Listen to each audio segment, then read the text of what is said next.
Glória a Deus, louvado seja o nome do Senhor Jesus. Vamos dar início então com a mensagem dessa manhã de domingo, pedindo que o nosso Deus, através do seu Espírito, o Espírito Santo, venha nos trazer entendimento, discernimento, iluminação, revelações de tudo aquilo que Deus quer comunicar conosco. Nós precisamos ouvir e compreender, entender, para que assim nós possamos também sermos ainda mais abençoados, transformados, aperfeiçoados à imagem do nosso Senhor e Salvador Jesus Cristo, para a glória do nosso Deus. Que Deus venha falar conosco aqui, com todos que vão depois ouvir essa mensagem através da internet, que todos sejam alcançados e abençoados com essa mensagem em nome do Senhor Jesus.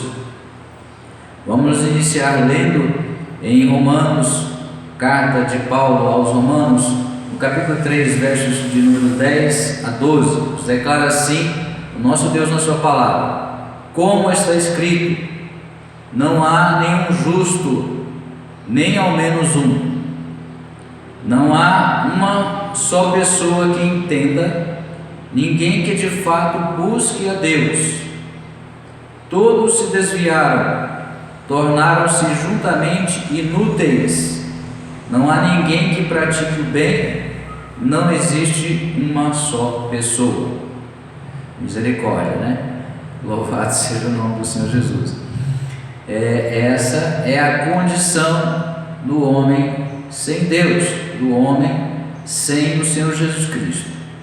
Vamos repetir? Romanos 3, de 10 a 12. Como está escrito, não há nenhum justo, nem ao menos um. Não tem nenhum justo para Deus. Não há uma só pessoa que entenda, ninguém que de fato busque a Deus.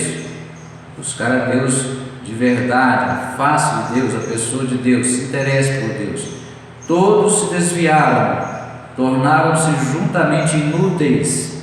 Não há ninguém que pratique o bem, não existe uma só pessoa. Então essa é a condição do homem que nasce condenado pelo pecado herdário, pelo pecado chamado de pecado original, cometido por Adão e por Eva.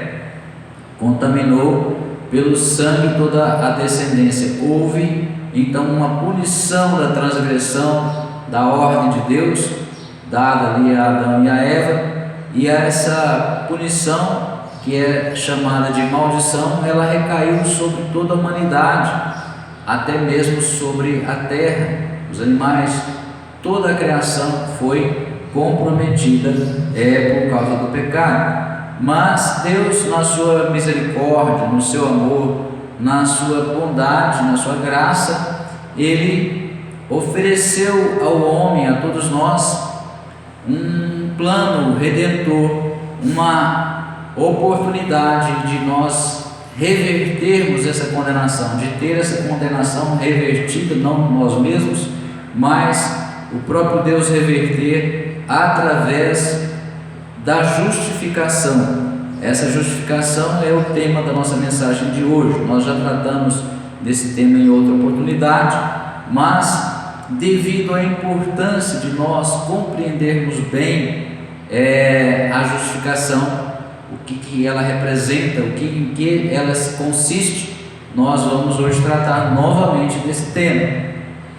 E nós sabemos então também que aqui no próprio capítulo 3 de Romanos, ainda dando sequência nessa introdução, no verso número 18 também nos declara assim, 18 e 19, nos declara assim: consideram que é inútil temer a Deus. Então o homem, esse homem ímpio, esse homem cuja natureza carnal, natureza terrena, adâmica, foi corrompida por causa do pecado, ele se posiciona, ele pensa, ele sente dessa forma, que é inútil temer a Deus.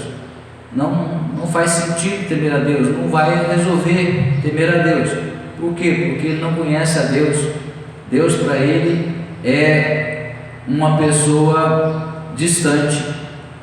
Ele não conhece o caráter de Deus, ele não confia em Deus, ele cria um Deus com a sua própria mente, com a sua própria imaginação, com os seus pensamentos, sentimentos, distorcido da imagem real do verdadeiro Deus.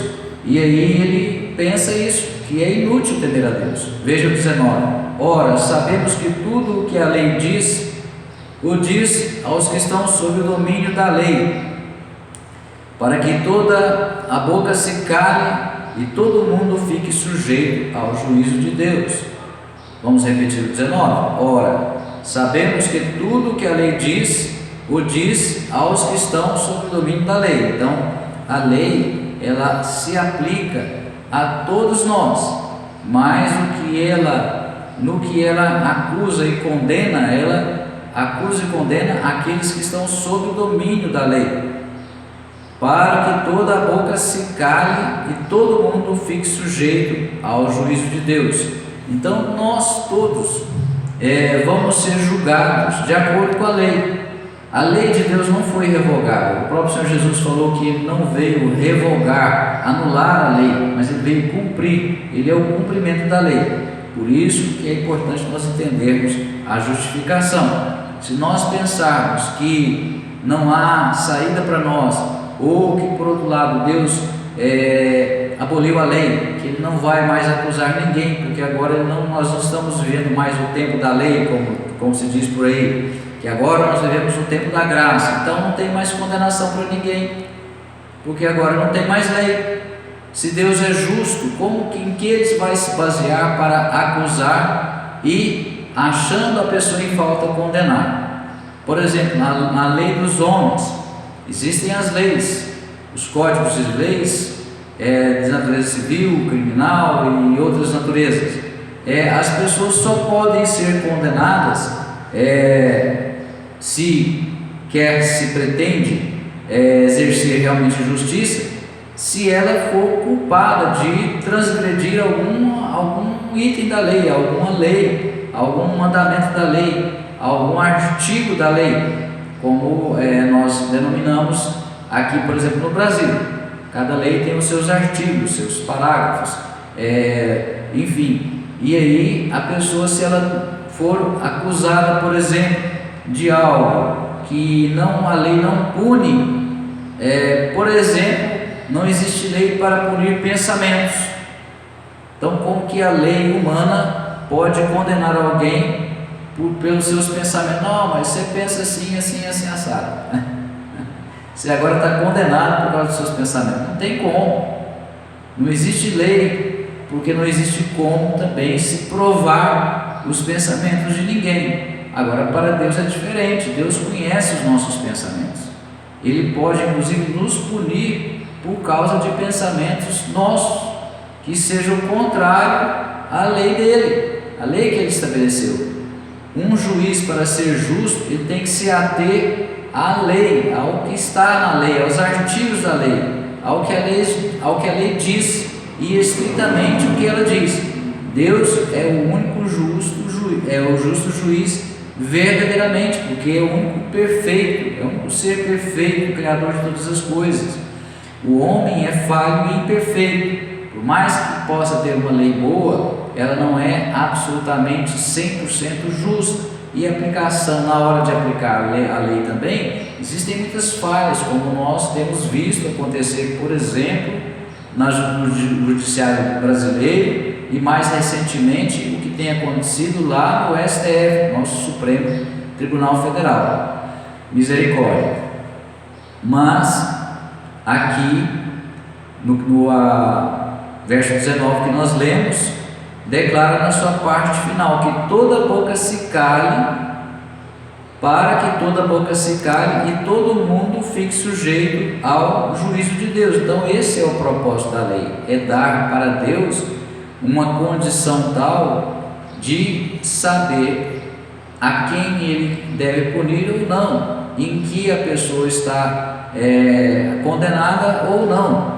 Então, na verdade, se for se basear na lei, não existe ninguém que consiga ou que conseguiu cumprir integralmente a lei de Deus, a não ser o Senhor Jesus Cristo. O único homem que já viveu na terra e o único que vai viver na terra enquanto não houver novos céus e nova terra, perfeito e obediente, estritamente obediente, 100% obediente a Deus e a sua palavra, a sua lei, foi o Senhor Jesus Cristo. Por isso que Ele se tornou o autor da nossa salvação, por isso que o sacrifício dele foi aceito por Deus. Mesmo que Satanás quisesse encontrar alguma falha na pessoa do Senhor Jesus, como ele sempre faz, acusa mesmo sem ter razão de acusar. Por exemplo, o que aconteceu com Jó, Deus elogiou qualidades de Jó, qualidades raras para qualquer homem justo, íntegro, reto, que se desvia do mal, que pratica boas ações. Mesmo assim, Satanás encontrou alguma maneira para acusá-lo. Então, é isso que ele faz, porque ele é mentiroso, ele é o pai da mentira e ele é o nosso acusador. Mas mesmo Satanás teve que concordar com Deus, como ele tem sempre que fazer, porque Deus é superior a Satanás, muitíssimo superior. Inclusive, Satanás fica sujeito também a Deus. Ele não tem liberdade, uma liberdade irrestrita para fazer o que ele quer. Deus põe limites em Satanás. Deus tem o controle de todas as coisas, de todos os seres também criados, porque Ele é o único que tem poder para isso, e Ele é o ser justo e perfeito e santo. Então Deus, na sua santidade, na sua perfeição e na sua justiça, Ele tem o direito de condenar a toda a humanidade, a partir do momento que o pecado foi introduzido na terra, na humanidade. Todo homem nasce condenado pelo pecado. E o que o pecado faz, produz como consequência? Além da condenação eterna no inferno, o pecado afasta o homem, separa o homem de Deus. O pecado fez isso. Quando Adão pecou, a primeira atitude dele foi se afastar de Deus. Deus vinha todos os dias, na viração do dia, no final do dia, principiando o início da noite, para conversar com Adão. E naquele dia que Adão pecou, Deus chegou e perguntou: para onde você foi? Aonde você está? Deus não perguntou o que ele fez. Deus já sabia o que ele tinha feito, mas Deus perguntou. Poderia ter perguntado mesmo assim, mas Deus não perguntou em primeiro lugar o que ele fez.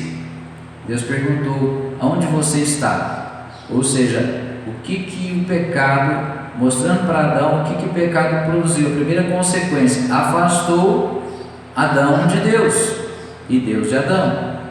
Então, a partir dali teve uma mudança no relacionamento entre Deus e Adão, tanto assim que a Bíblia não registra mais nada desse relacionamento, praticamente mais nada.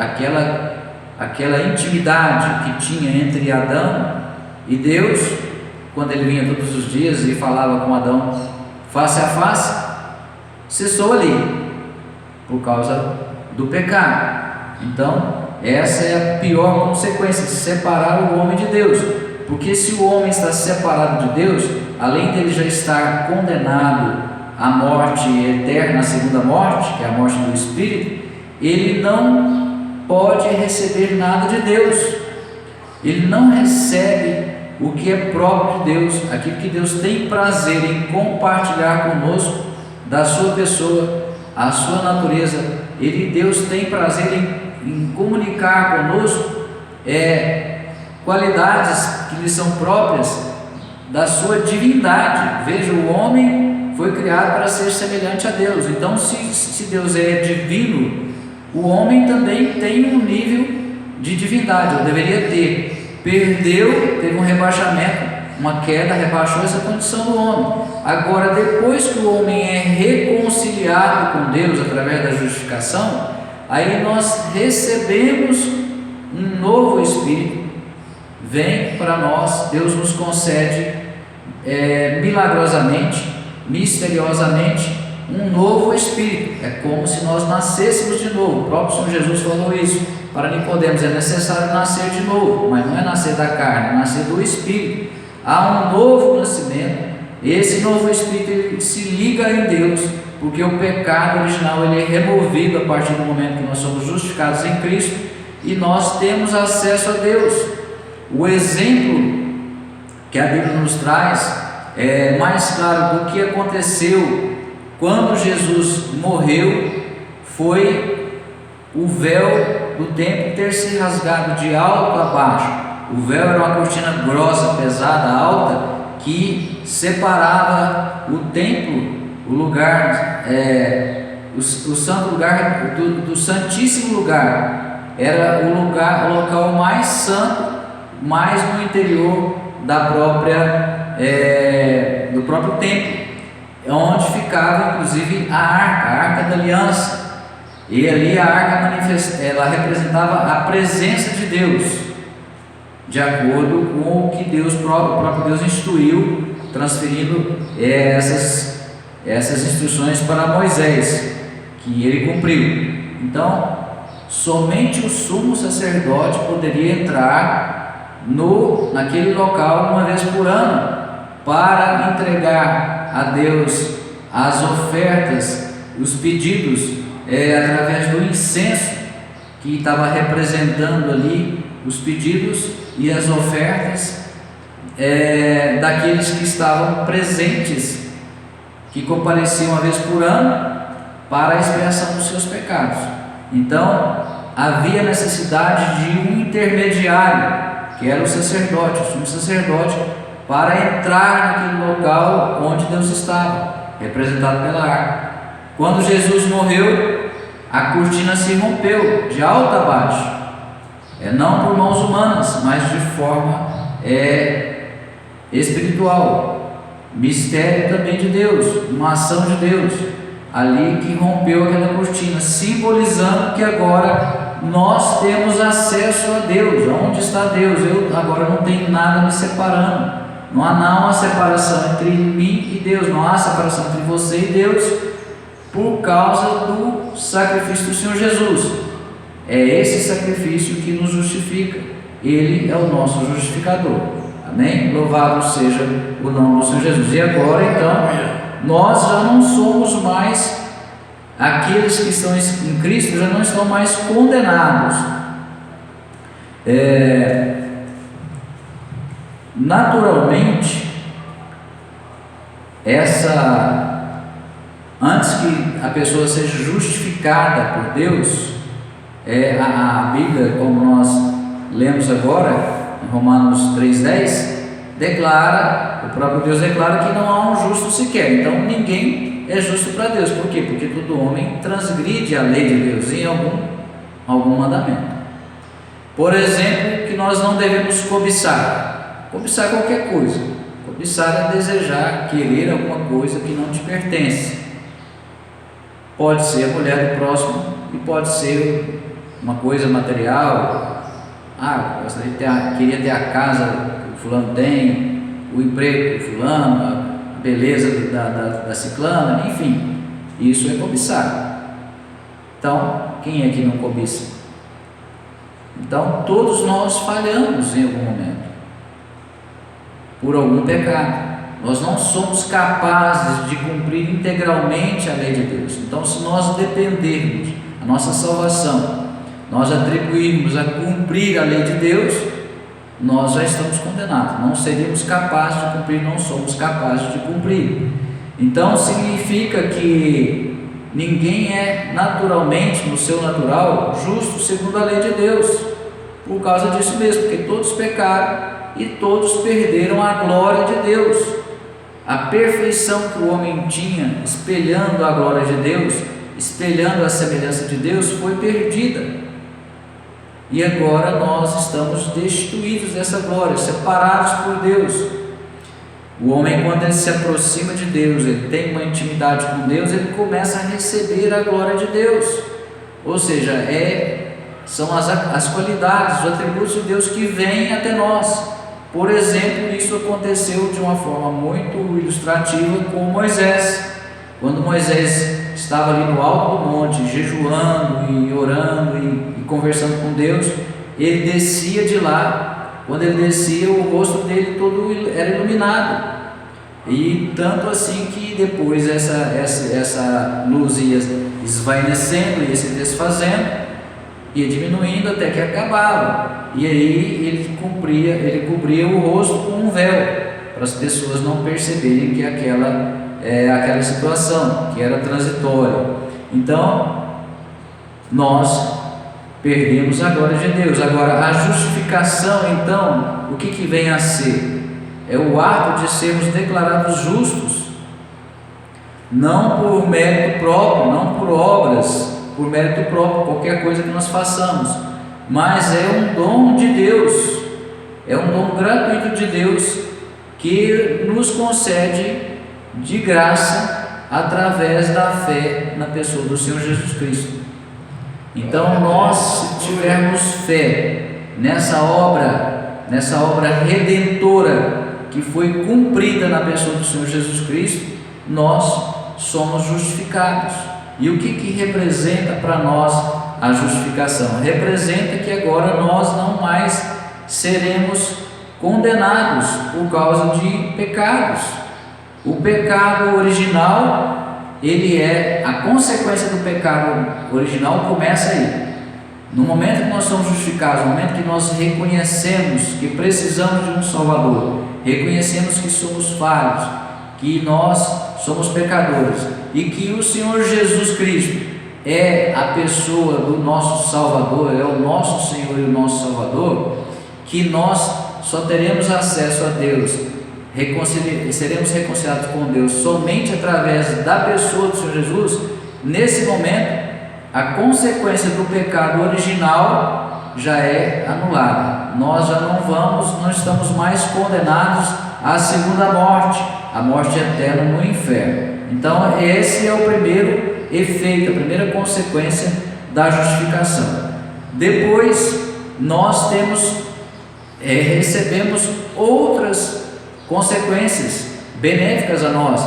Nós, todas as vezes, a partir de então, que nós nos arrependermos de algum erro, de algum pecado que nós cometemos e confessarmos de todo o coração, com o propósito, com a intenção de de parar de cometer aquele erro, aquele pecado, mesmo que eventualmente nós possamos ainda repetir, porque aí envolve também um processo de libertação, nós, com toda sinceridade, confessarmos, nos arrependermos, nós recebemos o perdão de pecados, de atos que nós vamos praticando depois do momento inicial da justificação, a partir desse novo nascimento, conforme nós falamos.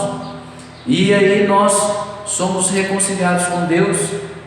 Deus já não nos trata mais como inimigos, porque o pecado faz com que Deus se sinta irado. É claro que essas expressões são linguagens simbólicas, porque Deus não é igual a nós.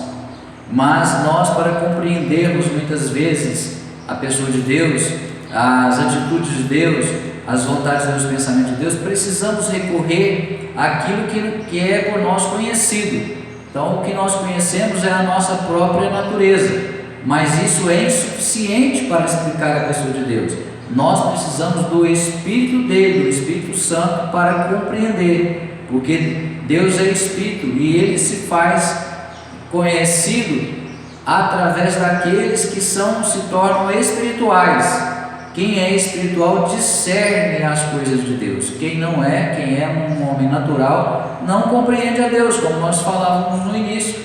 Não vale nem a pena temer a Deus, porque Deus, de todo jeito, eu estou condenado, ou quem sabe de todo jeito eu estou absolvido, eu sou bonzinho. Então aí as pessoas vão se iludindo, vão se deixando enganar e vão sendo enganadas por Satanás, pelo diabo. As pessoas que não conhecem a Deus. Mas no momento que nós recebemos o Espírito de Deus em nós, o próprio Espírito Santo ele vai trabalhar em nós, ele vai abrir a nossa mente, ele vai nos libertando dos enganos, ele vai nos libertando das mentiras, ele vai nos libertando de tudo o que é contaminado pelo pecado e, portanto, tudo que tem a contaminação, onde tem pecado, tem a ação do diabo. Como nós dissemos antes, o diabo só não pode fazer, não pode agir quando não tem pecado. Então, se a pessoa está vivendo uma prática continuada do pecado, ela já nasceu de novo, pastor Luiz Henrique, já é cristã, agora ela está totalmente absolvida, pode pecar que não dá nada não. É claro que não é assim. Todo pecado tem consequência. Então, enquanto a pessoa estiver na prática do pecado, ela vai sofrer as consequências. Deus, na sua misericórdia, limita as consequências, limita a ação do diabo. A Bíblia explica isso quando ela diz que a razão de nós não sermos consumidos é a misericórdia de Deus. Então Deus tem muita misericórdia de nós, graças a Deus por isso. E aí nós temos que nos arrepender, confessar e nos esforçarmos, nos dedicarmos com a ajuda de Deus para deixar de cometer tais pecados, para que assim nós não estejamos sujeitos às consequências deles. Vejamos em Romanos, ainda no capítulo 3, vamos ler agora o verso de número 20, Romanos 3, 20.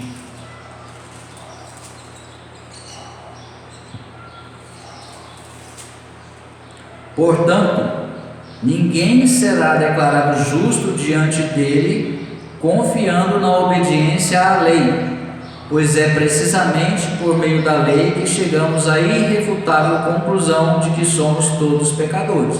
É o que nós acabamos de falar agora. Se a gente for usar a lei em defesa própria, nós estamos lascados, nós já estamos condenados. Misericórdia. Louvado seja o nome do Senhor Jesus. Vamos ler agora na sequência de Romanos 3, os versos 21 a 24, nos diz assim: entretanto, nesses últimos tempos, se manifestou uma justiça proveniente de Deus, independente da lei, mas da qual testemunham a lei e os profetas. Veja, vamos repetir. Entretanto, nesses últimos tempos, lá nos tempos em que Paulo escreveu essa carta, ele estava falando que era naqueles tempos, era próximo que tinha acontecido, né? A vida e a morte do Senhor Jesus. Se manifestou uma justiça proveniente de Deus, ou seja, o Senhor Jesus. Essa justiça se cumpriu na pessoa do Senhor Jesus. Então, o próprio Deus, o Pai, enviou o Filho para ser o nosso justificador, independente da lei. Olha só, isso é importante, entender isso aqui. Independente da lei, a justiça de Deus, no sentido da justificação, ela desconsidera a lei, ela deixa a lei à parte, mas nós vamos explicar melhor isso daqui a pouquinho. Mas da qual testemunham a lei e os profetas, isto é, a justiça de Deus, por intermédio da fé em Jesus Cristo, para todas as pessoas que creem, porquanto não há distinção. Não há distinção de pessoas, de povos, tribos, raças, línguas, cor da pele, homem, mulher, não há distinção. A justiça de Deus, ela é praticada, ela é oferecida e praticada a todos, e para que nós sejamos justificados pela fé em Jesus Cristo, isto é, a justiça de Deus, por intermédio da fé em Jesus Cristo, para todas as pessoas que creem. Amém? 23. Porque todos pecaram e destituídos estão da glória de Deus. Nós já comentamos isso. Sendo justificados gratuitamente por sua graça, mediante a redenção que há em Cristo Jesus.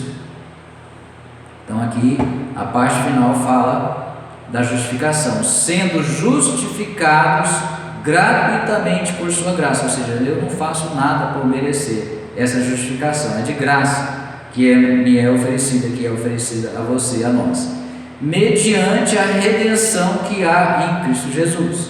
Então é através da redenção que o Senhor Jesus conquistou para nós essa justificação.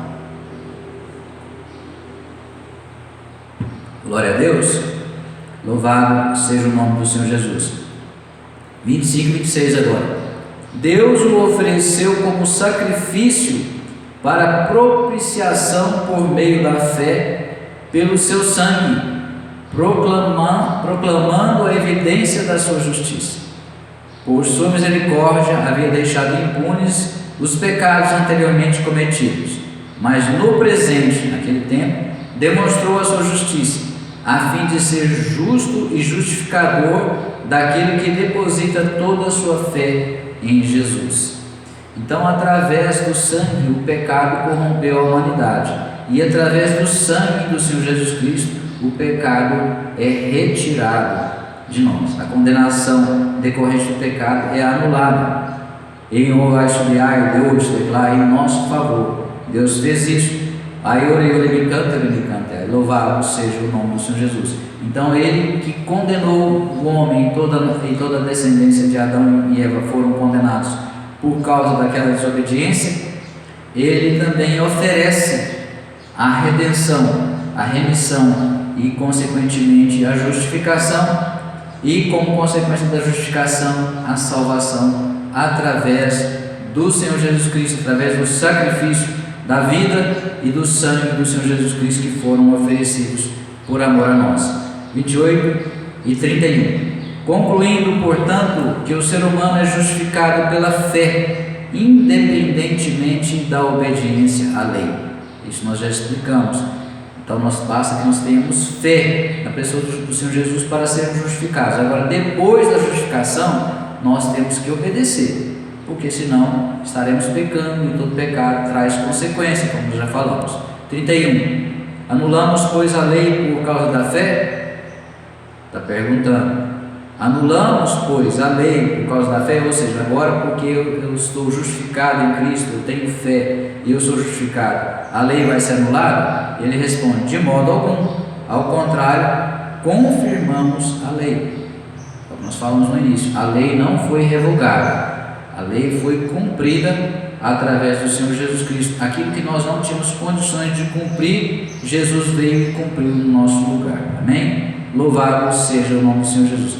Ninguém pode, por suas próprias ações ou natureza, ninguém é capaz de se apresentar como justo diante de Deus. A justiça que a Bíblia descreve não é algo que as pessoas conquistam, mas é algo que Deus oferece. Não é por mérito próprio, mas nos é oferecida gratuitamente através do Senhor Jesus Cristo. Essa justificação divina é um ato de graça, recebido pela fé em Jesus Cristo e não através das obras da lei. Louvado seja o nome do Senhor Jesus. Então, essa doutrina da justificação, ela se fundamenta, se baseia no reconhecimento de que por nós mesmos não somos justos. Começa por aí, eu tenho que reconhecer que eu não sou justo, que eu sou falho, que eu sou transgressor da lei. Mas a justiça que nos torna aceitáveis diante de Deus vem exclusivamente pela sua misericórdia e pela fé em Jesus Cristo. Vem pela misericórdia de Deus e através da pessoa do Senhor Jesus. Por isso é que nós precisamos crer, para que assim se cumpra em nós e para nós. A ideia central da justificação é que ninguém é justo por si mesmo, mas é Deus quem, pela sua graça e por meio da fé em Jesus Cristo, nos declara justos. A justificação é um ato divino pelo qual Deus declara o pecador como justo aos seus olhos. Então Deus olha para nós pecadores e, através da pessoa do Senhor Jesus Cristo, do sangue do Senhor Jesus Cristo que foi derramado em nosso favor, é através dele é que Deus nos justifica. É através dele, é como se ele olhasse para nós e visse em nós a pessoa do Senhor Jesus Cristo. Por isso que as Escrituras Sagradas sempre elas declaram que nós devemos estar em Cristo. Se nós estivermos ligados a Cristo, unidos a Cristo, então tudo o que Deus tem para nós pode se cumprir. Tem as condições, mas é possível que se cumpra para nós. Agora, para a pessoa que não está em Cristo, esse jamais vai receber o cumprimento das promessas de Deus, das bênçãos de Deus, somente as consequências do pecado. A justificação é um ato divino pelo qual Deus declara o pecador como justo aos seus olhos. Isso acontece não por meio de obras ou cumprimento da lei, mas pela fé em Jesus Cristo. Então nós vemos, por exemplo, que sem a justificação também não há esperança de salvação. Então vamos ver agora em 2 aos Coríntios, Segundo aos Coríntios, vamos ver aqui, no capítulo 5, versos 18 a 21.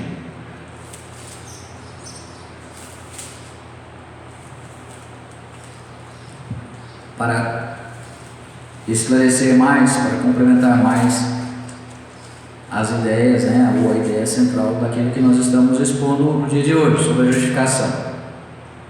Segundo aos Coríntios, capítulo 5, versos 18 a 21, nos declara assim nosso Deus na sua palavra: tudo isso provém de Deus, que nos reconciliou consigo mesmo por intermédio de Cristo e nos outorgou o ministério da reconciliação. Pois Deus estava em Cristo reconciliando consigo mesmo o mundo, não levando em conta as transgressões dos seres humanos, e nos encarregou da mensagem da reconciliação. Portanto, somos embaixadores de Cristo, como se Deus vos encorajasse por nosso intermédio.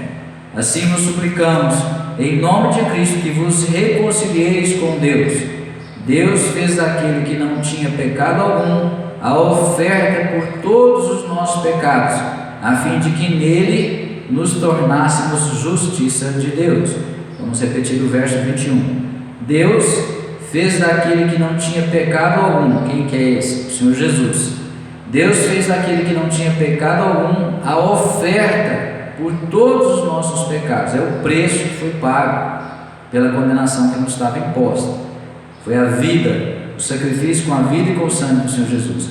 Deus fez daquele que não tinha pecado algum a oferta por todos os nossos pecados, a fim de que nele, em Cristo, nos tornássemos justiça de Deus. Então, somente através do nosso Senhor Jesus.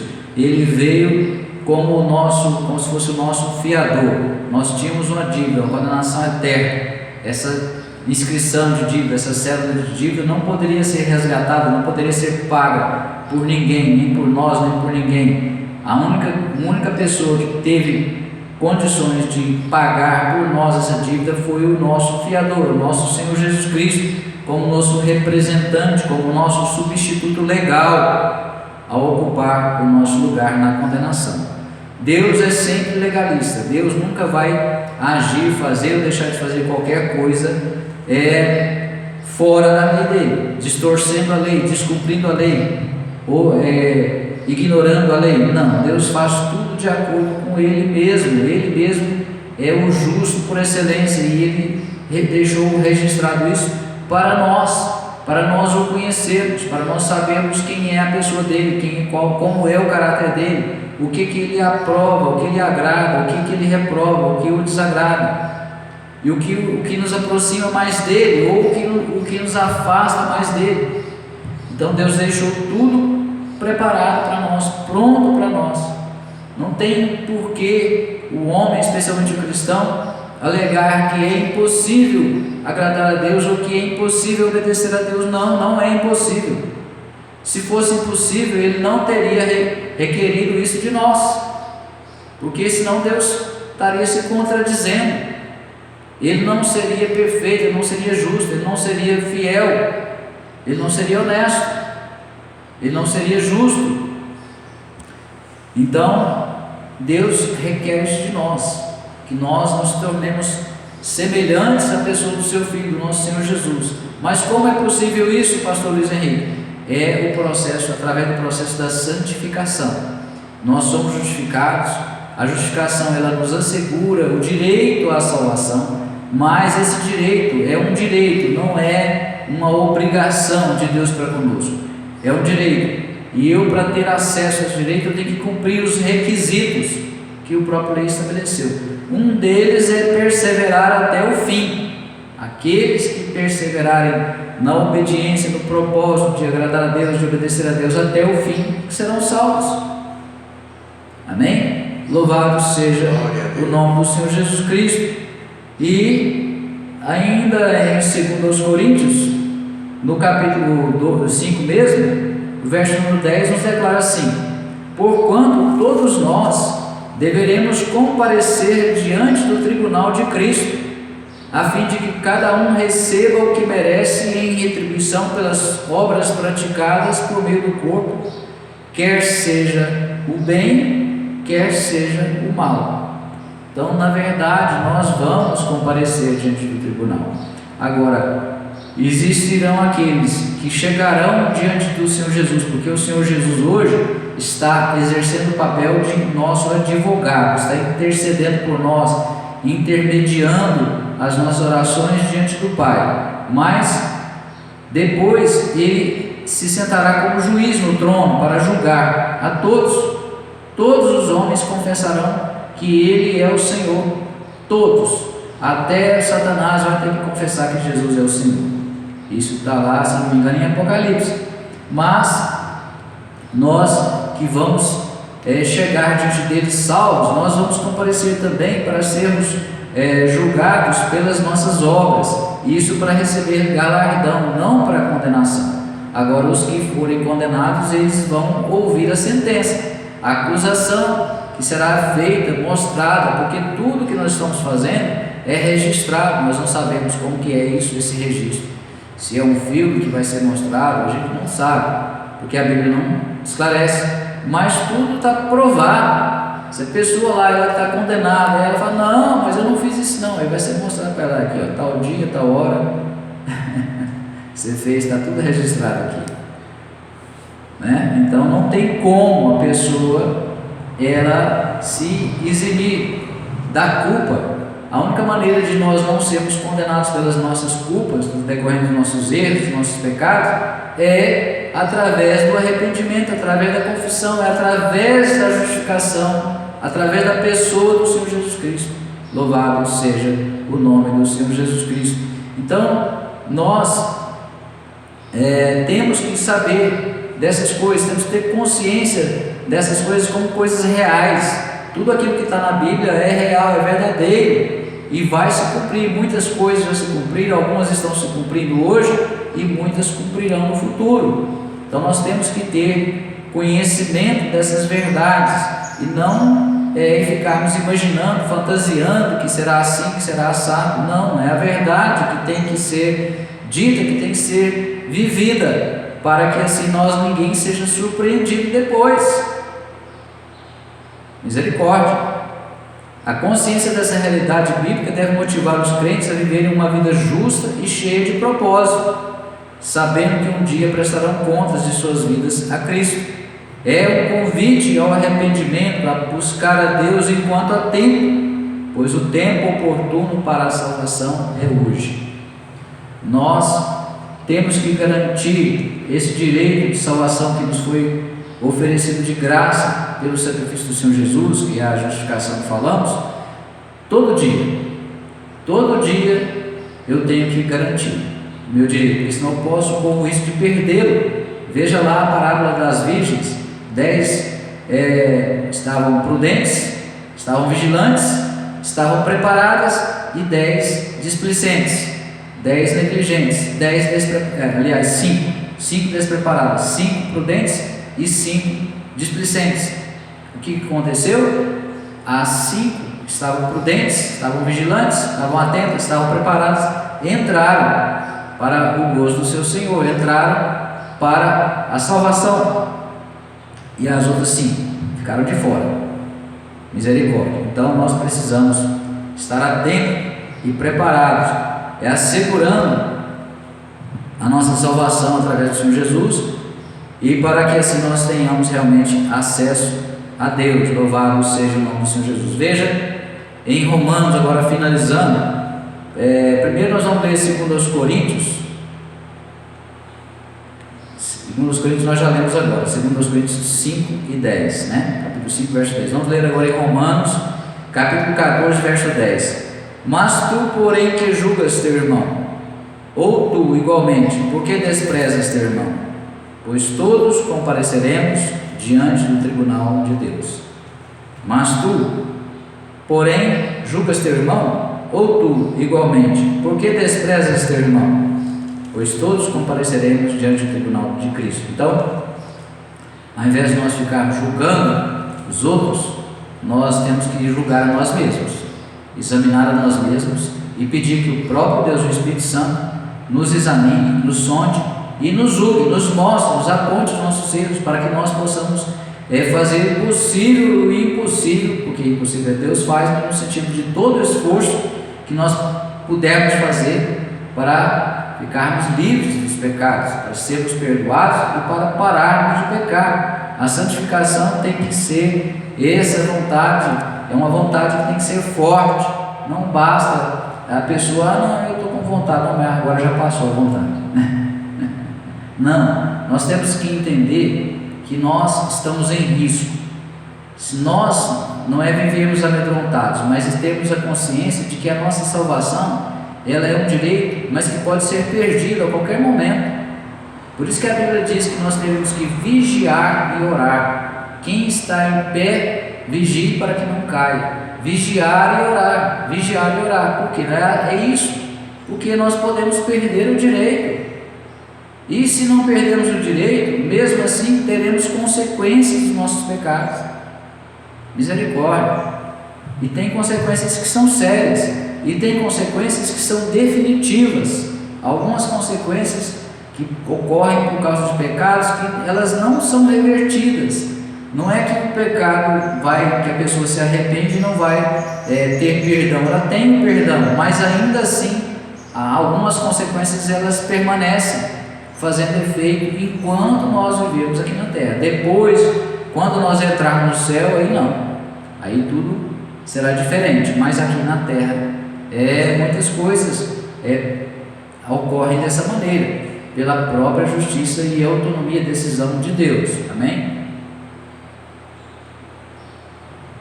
Até porque nós vivemos aqui na terra e ainda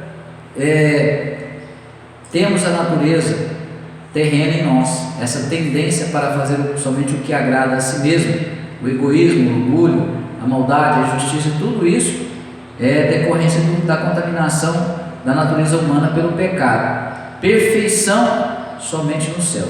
Aí nós vamos deixar a natureza terrena, que é aqui da terra, ela vai ficar aqui, juntamente com o corpo mortal